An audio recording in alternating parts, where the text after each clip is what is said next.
Episode 80 on the 9-Point Started with a Dream podcast. Welcome to 9-Point Started with a Dream podcast. Our goal is to showcase the stories of athletes and the community that supports them by being authentic about their journey. Here's your host, Jacoby Gillum. Yo, welcome back to the podcast. I'm your host, as always, Jacoby Gillum. This episode is just about grit, and having that underdog mentality to say that it's not over. No matter what you're going through, the setbacks, the ups and downs, the disappointments, it's about saying that I will bounce back, I will achieve my goal. And Megan Henry's story embodies all of that, from the day that the high school you're trying to get to college to going, me becoming a skeleton athlete after not knowing what the sport really was, to surviving the blood clots. There's so much more in her journey. And she just said, I'm going to keep bouncing back. I'm not finished. And it was inspiring for me just to hear her story and to hear how she's still aiming to achieve more. And I think that's what we all want to do in life, no matter sports in life, we all want to achieve our version of greatness. So hope you enjoyed this episode and get a lot of value from it, and let's get to it. Good morning. Morning. So where are you at right now? I'm in Connecticut, so I'm home for Christmas, which is nice. Awesome. So Megan, the question that everyone that comes on is, when you were younger as an athlete, what was one of your biggest goals you wanted to achieve? I think the same as you. I really wanted to be a Division I field hockey player, and I didn't start playing field hockey until I was in middle school, and I just kind of went to a camp on a whim. My mom signed me up for this camp, and I was okay at it. I was pretty shy, actually, when I was younger, so I didn't necessarily want to do things that I wasn't good at, but I came to really like field hockey and played it. I made varsity as a sophomore in high school, which not a lot of people did at the time. And I scored the game-winning goal in a double overtime to send us to states. And that was a really big thing. And I started kind of looking at schools early on when I was playing at varsity. I knew that I wanted to play Division I. And I am from Connecticut, so I wanted to go to UConn. And that didn't pan out. It just kind of was miscommunication with the coaches. And, I went to all of these showcases, all these tournaments and stuff where there's college coaches there. And I applied to UConn. I applied to Indiana University, which is another big field hockey school. And I went to this tournament and they had a college night. So if you were an up and coming senior, you were pretty much should have been committed by that point. Mm-hmm. If you were, I was either a junior or a senior. And so most people kind of knew or had an idea, but they had senior night, actually is what it was called. And so there were a bunch of college coaches there. They had tables set up. But if you were already pretty much headed towards a school or committed, UConn took all of their up-and-coming seniors out. They took them out to dinner, and they didn't tell me. So I was really upset about it. That was oh my God, what is happening? So I walked up to the table. I knew American University, which is where I went to college, was at this senior night, and I hadn't really done a whole lot with them. I kind of communicated. I really liked Washington, D.C. And so I went up to him, and I was I'm playing in these games tomorrow, and I just, and he had seen me. So I pretty much at least contacted coaches to tell him what I was doing, who I was planning for, where I was playing. And he had seen me. And so he was already interested. So that was really helpful. But I ended up being someone who had a really late college visit. And I committed very late because my, dream school of playing for UConn, that didn't pan out. So I was in a complete panic that I hadn't committed anywhere until really late, in my senior year. But I went to American University. It was amazing. I was really, really happy there. But as a freshman, I came from being the star player, and I live in the middle of nowhere in Connecticut. So I don't know, there's not that many people. And I was not a starter my freshman year. I was not a starter my sophomore year. And I kind of got mixed in. To me, that was really hard to deal with. I was not used to being not this key player, One. Yeah.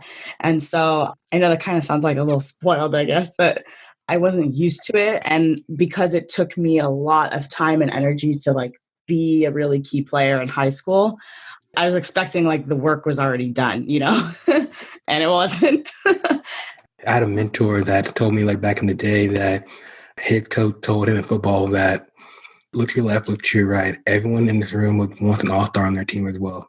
Exactly. And that is exactly how it was. I remember talking with other people. My roommate at the time was playing, and two of my other close friends on the team, we were on the bench, and I was like, what is going on? And they're like, I don't know. I was the same way. I was the number one player, and so it's pretty wild. Like, as you keep leveling up, like everybody was the best at one point. But it forced me to be more of like a utility player. So I had to, in high school, I was a forward, I was a right wing, and I was actually recruited as a midfielder, something I never did. I ended up ultimately playing mostly right wing again in college, but I was moved all around the front line as a forward. I subbed in as a midfielder. I had to, become better at my defensive skills. So it ended up being good for me just to become a better overall player. So this journey for you started with almost kind of you shooting your shot with that coach. Yeah. You're like saying, hey, I'm playing. You want me? Come watch me play. Yeah. And I mean, it was kind of like, this is a panic. Like, yeah. I have nowhere to go now because I put all my eggs in one basket. But I mean, it worked out really well. I think a lot of people can learn from that too, because I know I was that way when I was looking for schools. I applied to 2 schools, Oklahoma and Oklahoma State. And they were like the last resort. No offense, Oklahoma State people out there. But, it was like, I don't want to have to go there. So for you, if that didn't happen, did you have another plan or what it was going to do? I had applied to UConn, Indiana, and like UVM was like my last choice. Like, did not want to go there.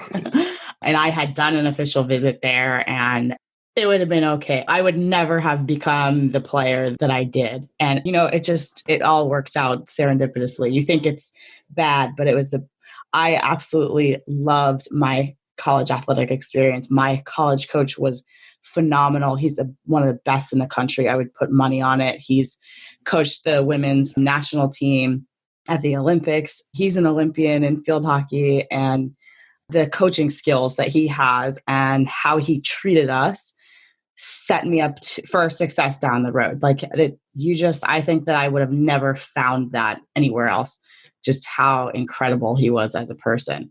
So I'm really grateful for it because it did work out better for me. Everything works out when it's supposed to. Yes. So you were saying, that first year you were kind of in this, I guess, limbo, trying to figure, okay, what's my role? How do I get to where I was in high school, in the sense of, the level of playing time? So how did you approach that as your athlete mindset? Well, at first I was like, I don't know if I belong here. Maybe I'm kidding myself that I was good enough to be here. So I sat down with my coach. I was like, I don't know if I should do this anymore. And he was like, no. So I guess it was helpful to kind of get reassurance because there were I think what kind of sparked that is a lot of other people started walking away. And I think some of them were like, I don't want to go to this school anymore. I'm going to transfer or whatever it may be. And so I was like, and 2 of my close friends on the team left. And so I kind of felt like, now I have nobody really there. Like my 2 closest friends are gone. They're leaving. And I ended up staying, and I don't know, I guess it was just that the reassurance really did help me change my mind. And I mean, I trained really hard in the gym, and I think there's a lot more that I could have done, actually, like looking back on it. I think he always offered like individual sessions outside of practice. So if you wanted to get better at a skill, you could sign up for an individual, is what it was called. And I could have definitely done more stuff like that, or signed up for small group sessions outside of practice. And there's more that I could have done, but I trained really hard in the off season. I moved to Washington, DC. My last year, I stayed there in the summertime, and I trained with the strength coach in the off season because I wanted to make my senior year really, really good. And and then actually after my senior season was done, I walked onto the track team at American University because I wasn't ready to be done being an athlete. Aren't we all? we hang on to it for sure. Yeah. So you track and field. So what'd you do? I was a sprinter.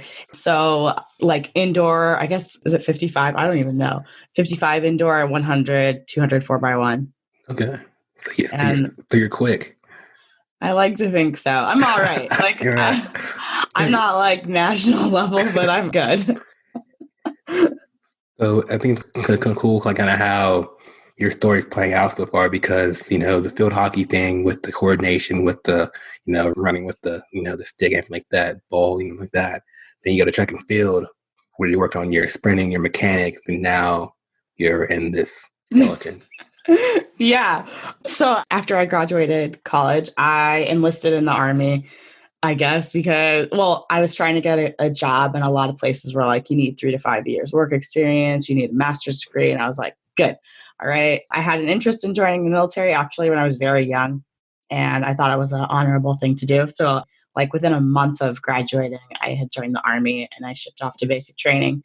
And I joined because it continues, like, you need to have the physical side, the mental side, there's a team environment. So, like, all of that stuff is really attractive to me, obviously. It's something that I know very well.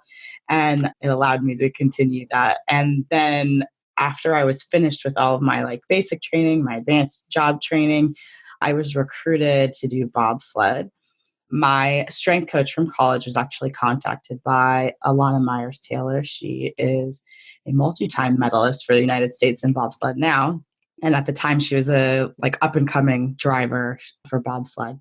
So she was looking for people. She went to George Mason, which is also in the area. So she was contacting like colleges in that area looking for people. And myself and my other teammate, Savannah Grable, and actually another teammate, Katie Turner, we all went up to try our hand at bobsled. And it was a good time, but for me, I was just too small for it. They were like, you're 5'2". The rest of us are like 5'8". You need to put on 30 to 50 pounds. I was like, okay, that's not happening. So they said, you should switch over to skeleton, because I had, the explosiveness, you're fast. And that's kind of like what they're looking for. Are you strong? And you fast? Can you push a sled? Can you run bent over? So I switched over to skeleton, and we kind of started out with like a rookie push camp. And they have a push track, which just simulates the running start. So for people who don't know what skeleton is, it's on the same track as bobsled. It's kind of like luge, but it's head first. There's a running start similar to bobsled, and you load onto your sled, and then you lay on a sled head first, and you're steering with just a little bit of input from your shoulders and your knees. And you go onto a track that's like a mile long. You're moving. You're going fast. Moving, yep.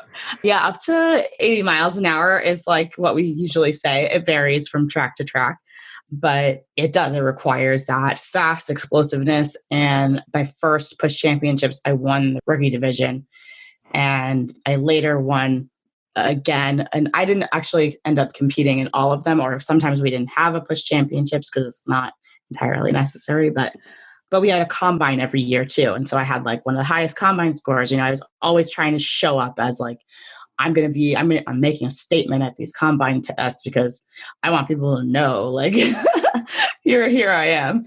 When it comes to that mindset, they kind of go back to high school and not, having that like dream school want you, or they're just well, like Tom Brady and me. Yeah. I've never really thought of that, but it's an interesting point. I think, I always kind of have had like the underdog mentality, and I think it has served me well for the most part, because I don't like showing up to things unprepared. Like, I'm a sprinter. I don't enjoy long distance running, but when I signed up to go to the Army, I had 1 month to prepare for basic training. I was like, you better believe that I am not showing up here to look like a fool. And I ended up I had the highest PT score in my battalion, which is, hundreds and hundreds of people. And I was given an award for having the highest PT score. I mean, my 2-mile time wasn't insane, but I mean, it was still around like 6 minutes. And then I did 119 push-ups in 2 minutes. I mean, it was like, I can't do that now. I know I can't do that now.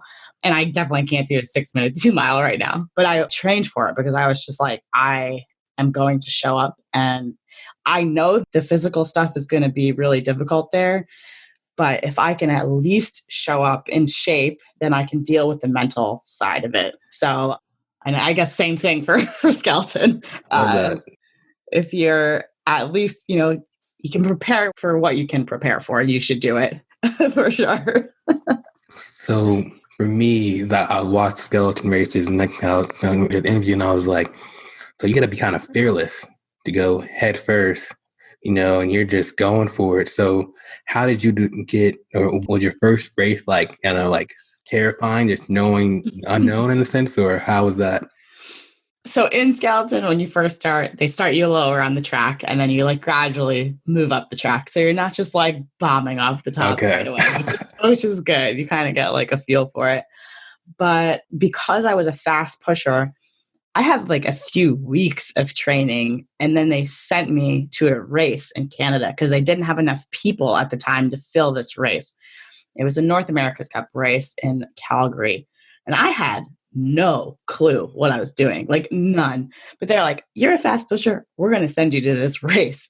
And I was like, "Oh my God." So I show up there and I was like, well, I'll just do what I know that I can. I'm just going to push fast because like, I don't know what else to do. I didn't do amazing because I really didn't have like the concept, the skills, the driving skills down yet.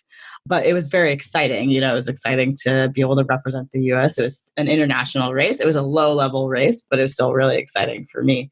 And I mean, I struggled though, because it was similar in that they sent me to this race. They thought I was just going to she's going to do amazing just because she pushes fast. And myself and another girl, they did that too. And we came back and we did all right. Like, I don't know, we might've gotten like 10th in this race. And they kind of were like, they were pretty disappointed, I guess. They thought we were going to just show up and like win. And I was like, I've been sliding for like, can you imagine doing a sport for 3 to 4 weeks and then like going to compete in that thing? Like, it's just mind boggling that even happened, but it was good. It gave me experience, and maybe it gave me a false sense of like accomplishment. Cause then I came back for national championships, and I might have came in last at national championships. And I was like, well, this isn't good, I must not be good at this either. But it forced me to, like, I just have always been the person that's like trying to seek out, how can I be better? How can I get an edge or work around this? I'm going to invest in better equipment. I'm going to, it's forced me to always like adapt and overcome in a way. It's so cool just to hear your mentality, and I think that like the great athletes all have it, the Kobe Bryant, the Tom Brady, they have that mentality of just like, how can I get better at this? And like, I'm not going to quit. So when did it all click for you?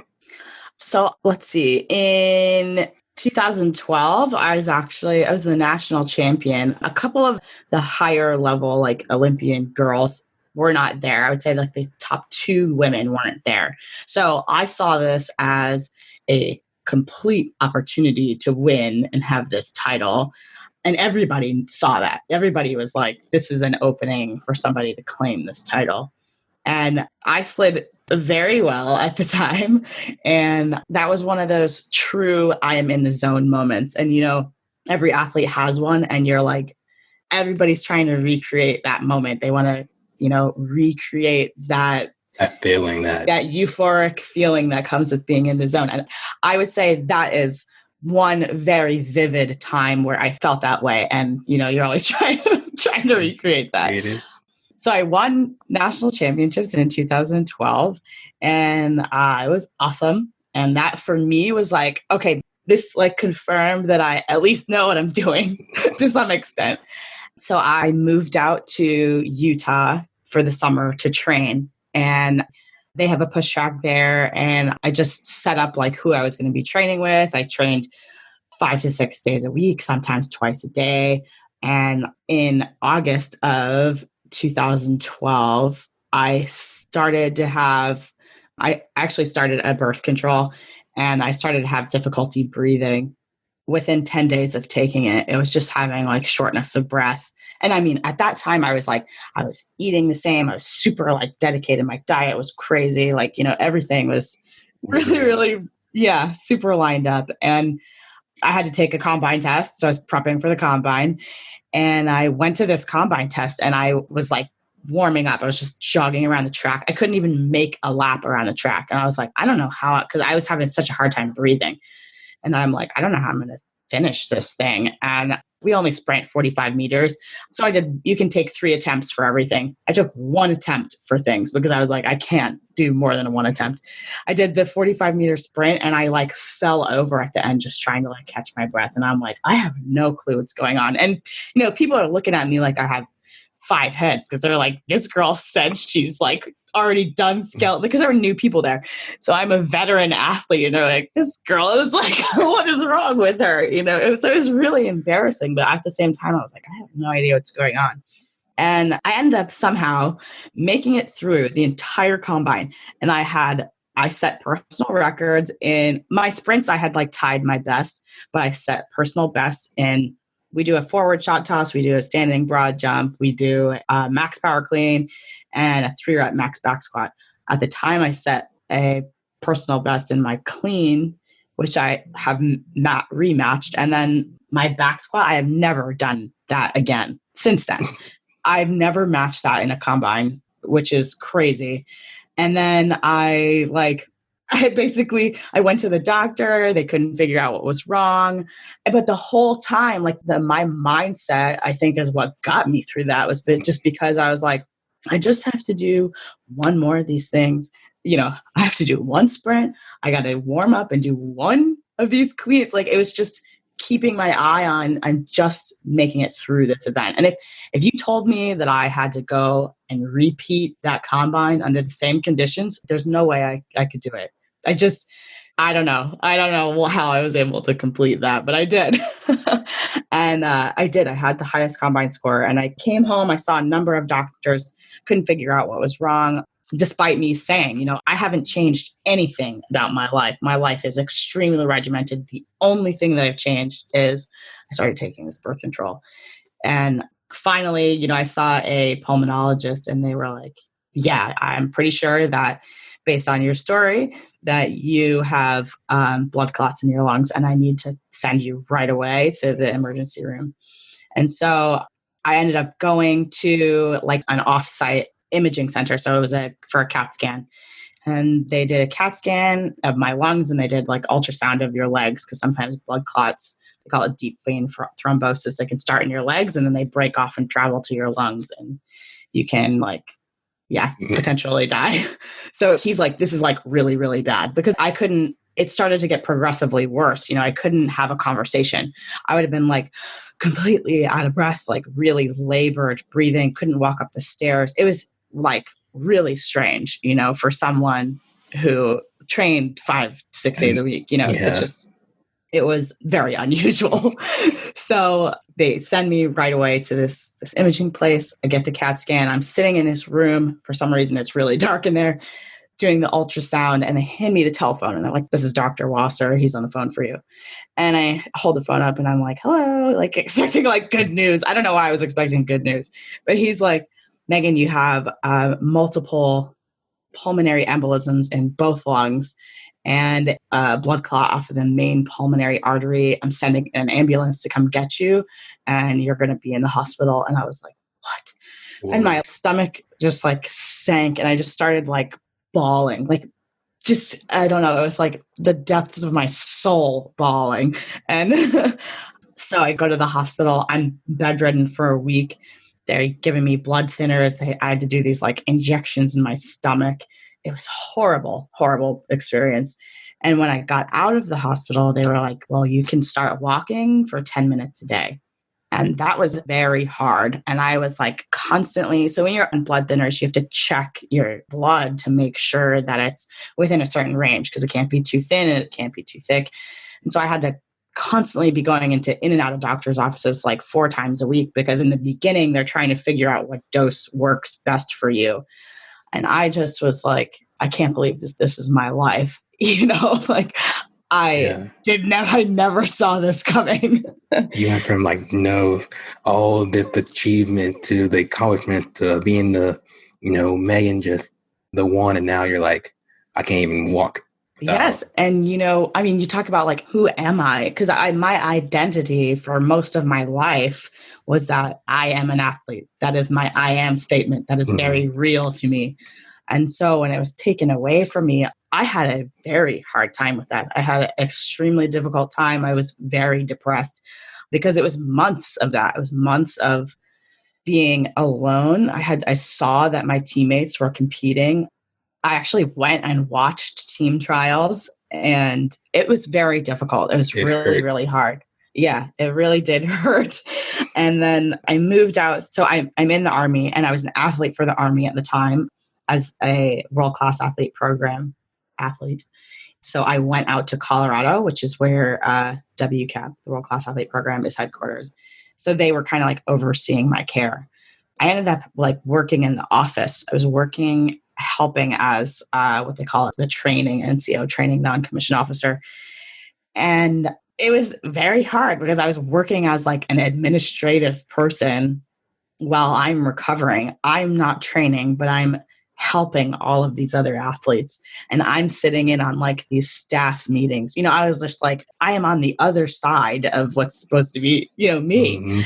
And it was it was very rough. It was so rough. But I just kept kind of being like, I actually went, so that happened to me in September. September 11th is when I went to the hospital. I remember that distinctly.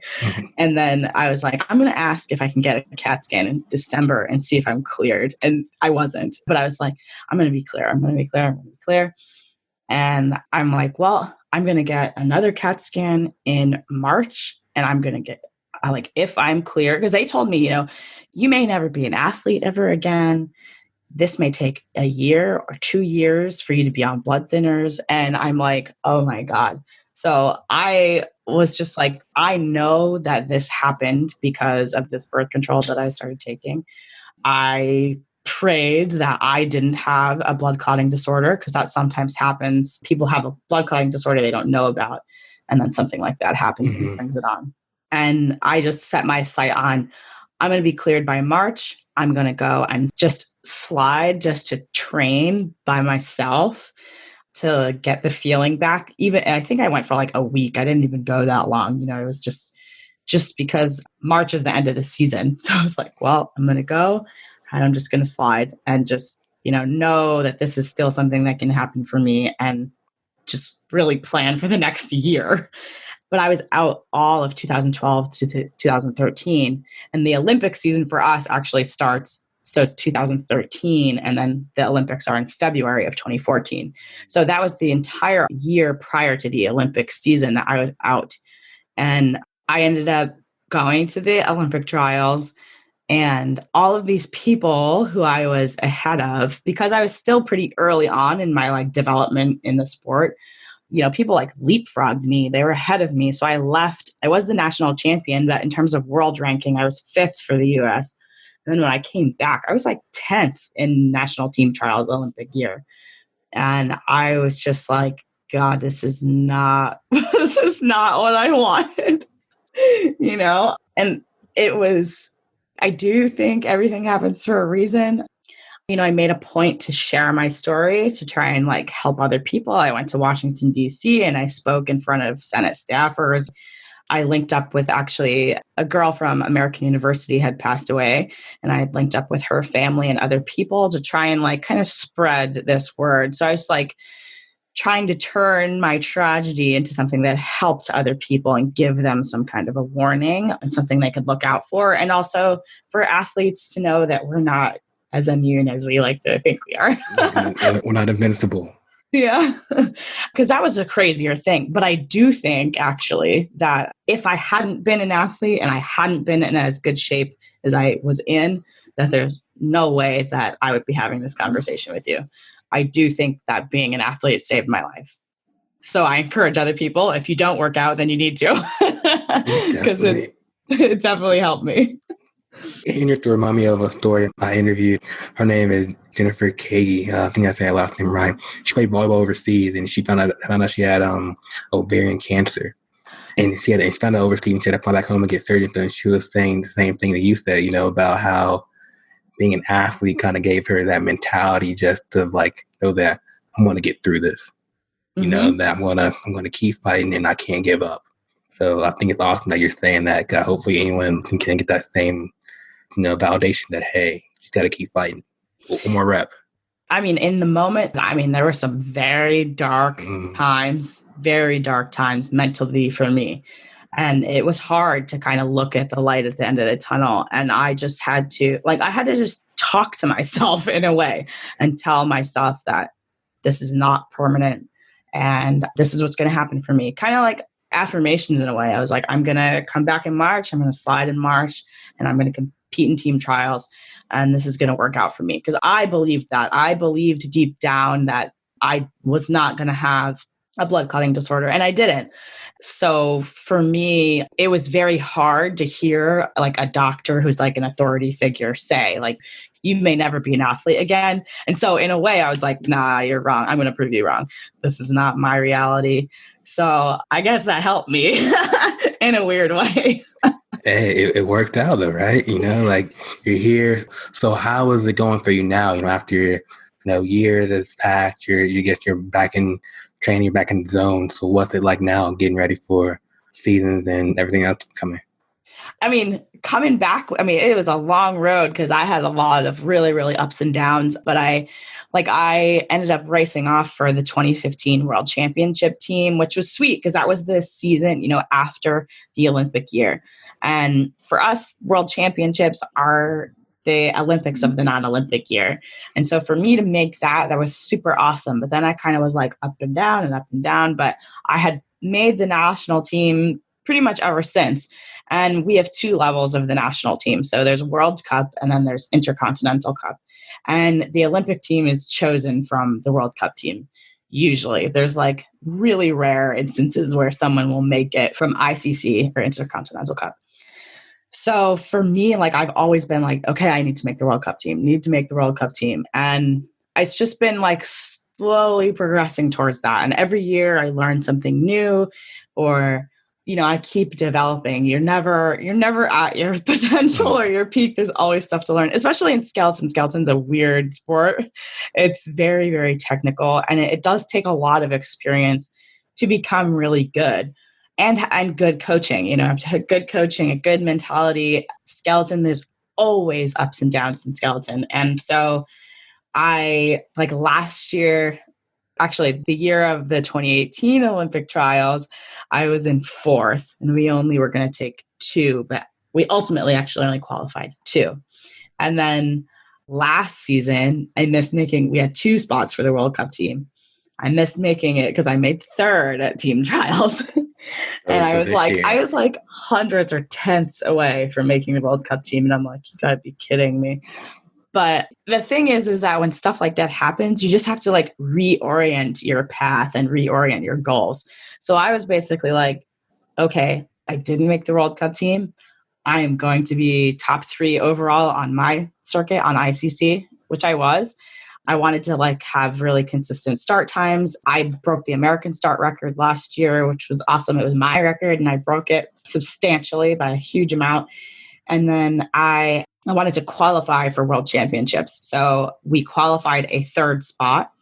So I went to World Championships, which was awesome. And so that gave us actually 3 spots on World Cup. So it's all like based on quota spots. And so only a certain number of countries can have 3 spots. So we currently have 3. So that was important for me to qualify that spot.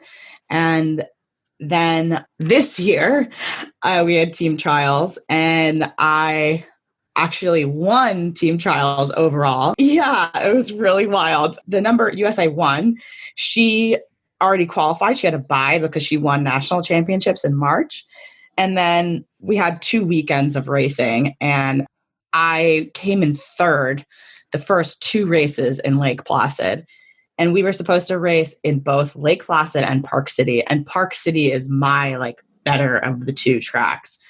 And Park City ended up being canceled because they couldn't keep the track refrigerated. So I'm like, and they told us this like the day before one of our races. And I'm like, well, it is what it is.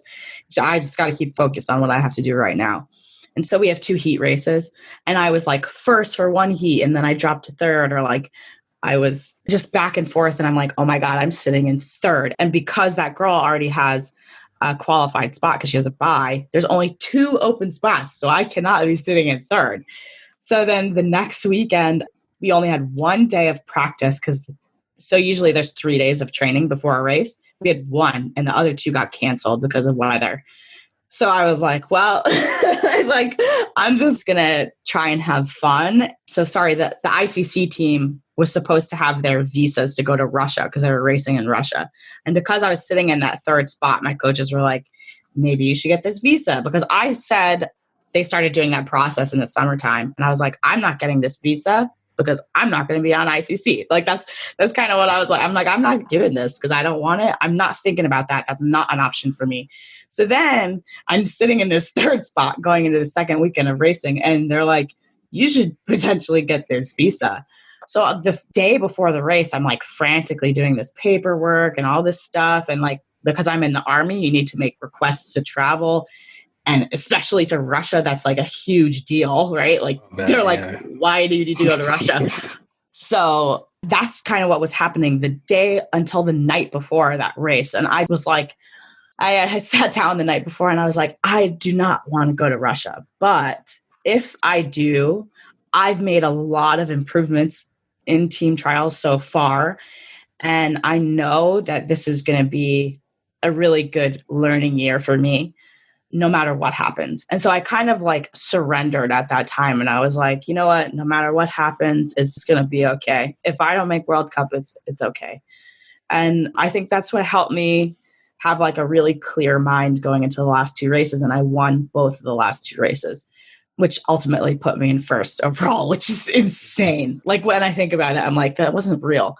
Yeah, so it's kind of been surreal to go from being like underdog, just missing it. And then I was like still in the position to be like, oh my God, I'm going to miss this again. And then I won. So it's just that like persistency ultimately pays off. And I mean, it's always learning. I feel like it's always up and down, because I'm on the World Cup team. And we actually opened our first 2 races were in Lake Placid on the World Cup circuit. And I'm like, oh, this is awesome. I'm going to medal here. This is great. And, you know, I was training in like the top 3 to 6 for the most part. And when I raced, I came in 12th and 13th.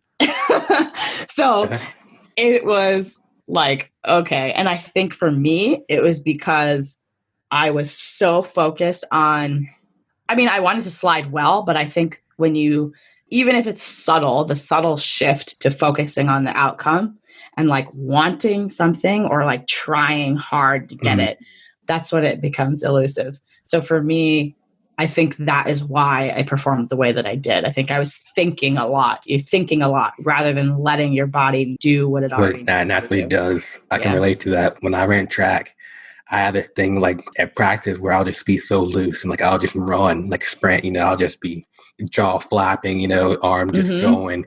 But I got to a meet when the gun fired, I would tense up and I'll get like a confident like I did last because I was just like so tense, like a robot. So I get it when you're just loose. It just natural. Yeah. It's the same thing in skeleton. You have to be relaxed. Any sort of tension or like forcing, it just doesn't work out. I mean, it's like the same thing. If you think about like, if you're with a dance partner and you're dancing with somebody and they're like stiff like a board, you're like, this is not fluid. This is not flowing. You know, it's just not. Like, help me help you. Yeah. Yeah.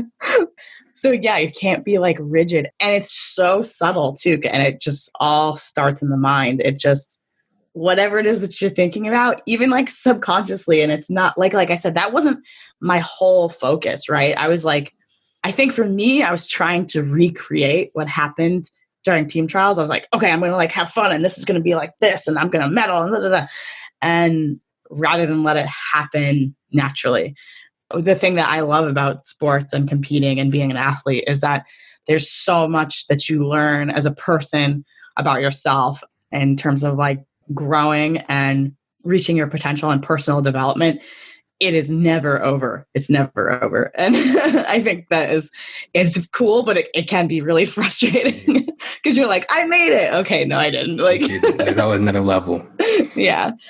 So a few more questions for you. So skeleton's one of those sports that isn't talked about a lot, right? Mm-hmm. So how or where is skeleton like community at? Like where are you guys hanging out? Like where are the conversation being had about skeleton so we can share more? I don't know. That's a good question. I mean, so like USA Bobsled and Skeleton has Twitter, Instagram, Facebook, and then the IBSF, which is International Bobsled Skeleton Federation, is also, that's who streams our races. So our races are also on, like, I think it's NBC, the Olympic channel, which is pretty cool because otherwise our families wouldn't be able to see us race.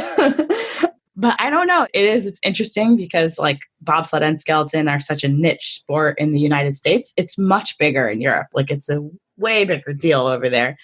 But for us, our team is not entirely funded. So for most of us, for our like 8 years or whatever, you're fundraising for yourself or you're paying for stuff out of pocket.